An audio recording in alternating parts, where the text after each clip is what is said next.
All right, this is the next episode of True Wrestling Fan Discussions, continuing our Clash of the Champions review series. It's going to be WCW Clash of the Champions 17. I'm your host, Mike. I'm Frank. Let's get into it. This is the pretty much this is on the road to Starrcade coming up in 1991, November 19th, 1991 in Savannah, Georgia. Roughly just shy under 7,000 people attended, but man, when you heard that crowd during a few of these matches, it sounded like 15, 20,000 We went people. to it. They were going nuts. TBS drew pretty well, 4.3, not bad in the Jim Herd era, and the card itself was better than what we've seen and what we reviewed over the last couple. Mhm. So let's get underway. Tony Schiavone and Jim Ross doing the commentary in this one. Eric Bischoff on location, not only in the back, but also will be in a hospital here. We'll get to that in a little bit. Opening match of the night was a lumberjack match between Big Josh and not Wildfire anymore, York Foundation's Mhm. Tommy Rich. Oh my God. This group would have worked if you got credible people in it. At least one major name to bring a title into, and then They did. They you had could have Terry. respected them They had more. Terry Taylor. That is a major name. That's not saying much. Yeah, Richard Morton, Thomas Rich. Come on. Changing all their names to make them sophisticated. No, they needed a bigger name than these jabronis. But in any event, it's WCW. What do you expect? Match itself wasn't bad. They were surrounded. You saw the Freebirds out there, the Young Pistols, some of the York Foundation as well. Every time Thomas Rich tried to get out of the ring, he couldn't do it. If he did, he got thrown a beating, usually by the Fabulous Hmm. Freebirds. The match took an interesting twist at the end when at first you think that Terrence Taylor accidentally trips up Thomas Rich in order for Big Josh to hit his Northern Exposure or the Earthquake Bomb, whatever you want to call it, to get the victory. But if you look at the replay, that was intentional. He knew who he was tripping up, so there might be some dissension in the ranks in the York Foundation starting here, because it's not like he turned away and tripped him. He looked at him and tripped him up. So we'll see what transpires from that. But Big Josh does get the victory over Thomas Rich in this one. Next match on the card was kind of a weak one. They could have did this in the weekend or even a house show. Firebreaker Chip versus Beautiful Bobby Yeah. Eaton. This is kind of a fan favorite match. As the Dangerous Alliance is starting to grow now, Bobby Eaton's not in there as of yet. He's still a fan favorite.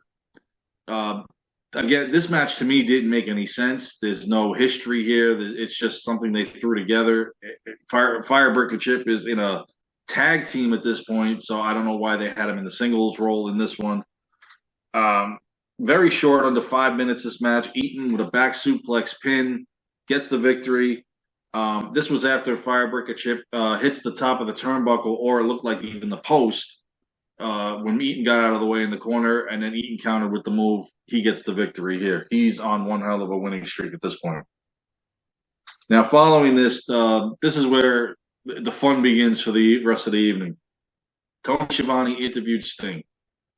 Out comes this final box of all these boxes that he's been getting as gifts and whatnot.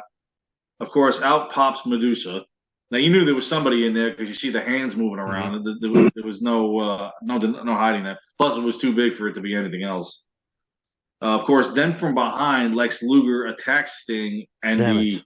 once injured knee that Sting had Sting injured in 1990, and so the locker room came out. Luger took off. Now I this don't is where it gets understand. weird. I don't understand what Luger was doing in this. I mean, I don't know what was going around that. Like, because I don't remember like the TV shows like leading up to this or anything. I just don't. Luger wasn't part of the Dangerous Alliance, so I don't No, this was understand. the start of their match for the WCW title in the beginning of 1992. So Sting Okay. and Luger. This started setting it up because right now Okay. Sting is the United States champion. So But I obviously just don't the belt has understand to why come he off would. of him. But I just don't understand why he would help Rude. I don't either. And considering the fact that Sting is also in a feud with Cactus Jack at this Right. point, and now you're in a feud with Ravishing Rick Rude. This is three things that you're doing. It's a little chaotic. Yeah. But I agree with you. I don't understand why he was helping him out or whatever. But this would be the start of, like I said, their match coming in 1992. So now during the next match, which was the Diamond Stud and Z-Man, they showed Sting being attended to, taken in an ambulance to the hospital. Damn it. Meanwhile, this match was like less than 90 seconds, which is unfortunate because now they really are burying the Diamond Stud, which makes no sense because even with this gimmick, he's talented. No. Z-Man with a crucifix and a pin, he gets the victory. And then following that, Diamond Stud attacked him and applied the Diamond Death Drop on Z-Man. So this is not over, not by a long shot. So next match on the card is for the WCW television title. Stunning Steve Austin defending the title against PN News. PN shit by this point. I don't know.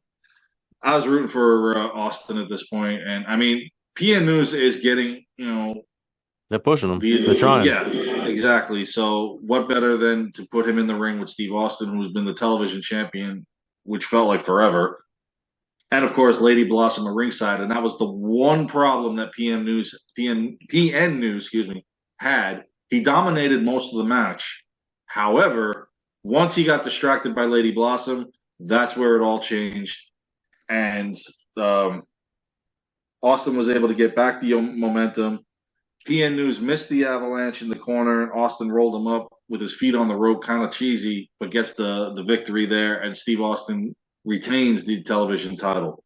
This would be one of 5 title matches for the night here. So next match on the card was Heavy Metal Van Hammer versus Cactus Jack. Oh boy. I don't know. I don't care. I like Cactus Jack. I don't care who he's fighting. And of course, this is another short match. Cactus did this in Cactus fashion. He hits Van Hammer with his own guitar in the throat on the outside when the referee was distracted by Hammer. And Cactus Jack rolls him up for the pin.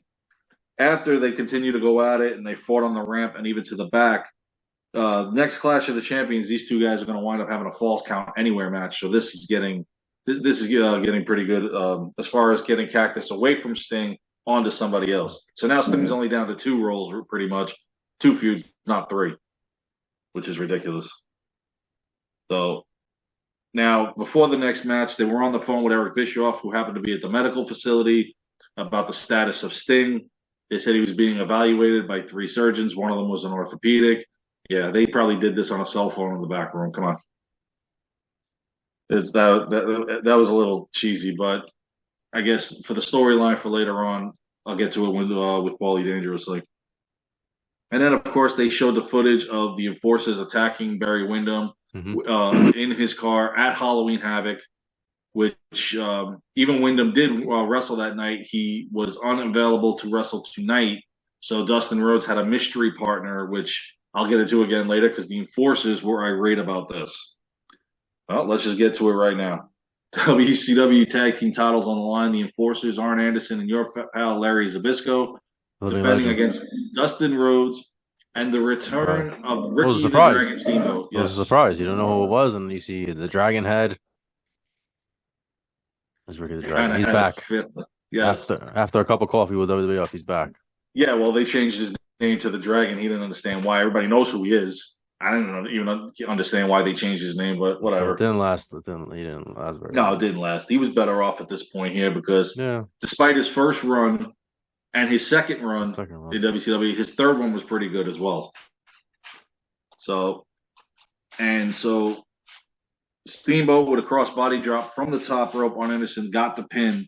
This was the longest match of the night and the loudest by the crowd, mainly because of Dustin Rhodes and Ricky the Dragon Steamboat. Steamboat gets the victory on the Enforcers, and Dustin Rhodes and Ricky Steamboat are the WCW Tag Team Champions. The Enforcers are irate and go back to the Championship Committee because they signed a contract against to face Rhodes and Windham, not Steamboat. Well, this is an easy fix. Have the rematch. In this day and age, you can put the titles up and have a ladder match. Back then, it just would go to vacant. So pretty much, it doesn't matter. After that, they showed a video package of Jushin Thunder Liger, who is coming to WCW, and he would challenge the winner of the Brian Pillman, Johnny B. Bad light heavyweight title match. And plus, Jim Ross interviewed Paulie Dangerously about Sting and his upcoming title match later on tonight against Ravishing Rick Rude. He brings in the contract, so he says, I'm not lying for the first time. According to the contract, if Sting did not appear by bell time, Rude becomes the United States champion. I don't know how that works.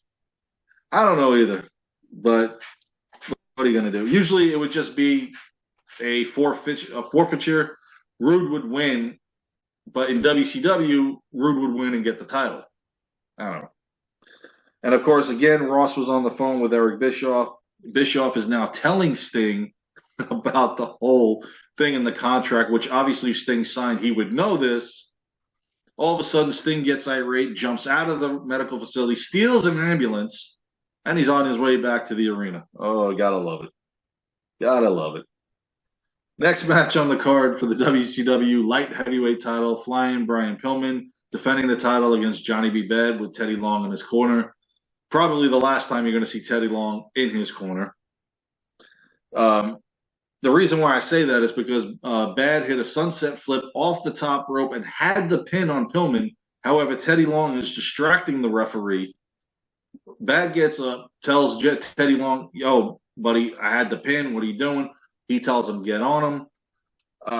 Pillman then threw Bad into Teddy Long, rolls him up, and gets the pin. Pillman keeps the title and has a future match with Jushin Thunder Liger. Johnny B. Bad gets rid of some luggage and knocks out Teddy Long, and off he goes. Fan favorite, here he is. So you can kind of tell. But as a fan favorite, he was. I couldn't buy him as a heel, and better off ditching Teddy Long here and going out on his own. And he was more successful at it too. Mm-hmm. Next match on the card now would be the WCW United States title. Sting defending against Ravishing Rick Rude. Now, as Dangerously is talking and pretty much delaying the what he's looking for, which is Sting not making it by bell time. Sting showed up in the ambulance. The referee rang the bell, started the count, which makes no sense because Sting hasn't even gotten in the ring yet. But whatever. We've kind of seen this before in other matches. Well, he jumps out of the ambulance. He comes out of the ambulance. It's like a big thing because Heyman was basically celebrating that was it. And then he comes out of the ambulance. He's like limping. He's trying to get down there. The wrestlers are helping him like get down, point him in the right direction to get into, because he can't get into the building at first. Yeah. Finally makes his way down while the ref's counting. So this match actually even starts on the rampway. These two go at it. I really love the Sting Ravishing Rick Rude. Oh yeah, it was a great feud. They were, and they started Rick Rude on the ground running as soon as he got there. No little spoof matches here and there. Z-Man, this guy, that guy. No, they put him up against the Elite and pretty much gave him what WWF wouldn't. And of course, like we said, we've recognized him as the World Heavyweight, as WCW champion. They didn't. That's the story for another day. We've documented that abundantly. Now, Dangerously on the apron, trying to distract the ref. This is after Sting DDT'd Ravishing Rick Rude. Sting grabbed him. Rude clipped his knee from behind and rolls him up, holds the tights. 1, 2, 3. Ravishing Rick Rude now is the United States champion. I thought the way they did this was cheesy. I actually liked it. It was a good story that like Sting tried. He was beat up and he still tried to get out there and fight, defend his title, and he lost. But they had to do that. Yeah. And he would have this feud for a little while until he turned his attentions to Lex Luger, the mastermind behind all of this, in my opinion anyway. I mean, he comes out of the thing, takes out his knee. He's making sure he's walking home with For what? Just to piss him off? I guess so. Best friends make better enemies, I guess. I don't know. Mm-hmm. But he cost him the U.S. title pretty much. Ravishing Rick Rude's walking around now with the U.S. title. And after the match, Tony interviewed Dangerously and Rude. And Medusa was there as well. I like them together, man. I like Medusa and the Dangerous Alliance once they actually get everybody in the group. Very underrated. Oh, yeah. Awesome, yeah. I loved it. You had Austin, you had Anderson, you had Zbyszko, Eaton, Rude. Yep. I mean, this was an elite group that ran roughshod over WCW during this time when they actually needed it, with Flair not being there. Luger's on his way out. So this helped during that timeline in between 91 and 93. So, and it was great watching these matches with these guys as well. So, and then plus they showed the video of what led up to the main event tonight with Rick Steiner and Lex Luger. Mhm. This was actually a pretty good match. Yeah, Lex it Luger wasn't bad. defending the title against Rick Steiner. So, came out with Uh, Scott.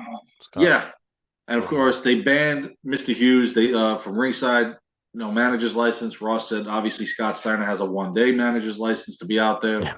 Of course, Harley Race has his. This was interesting to see, considering Scott Steiner already had his title match against Ric Flair, so now we get to see Rick Steiner get his against Luger. Came very close a few times. He was really taking it to Lex Luger in this match.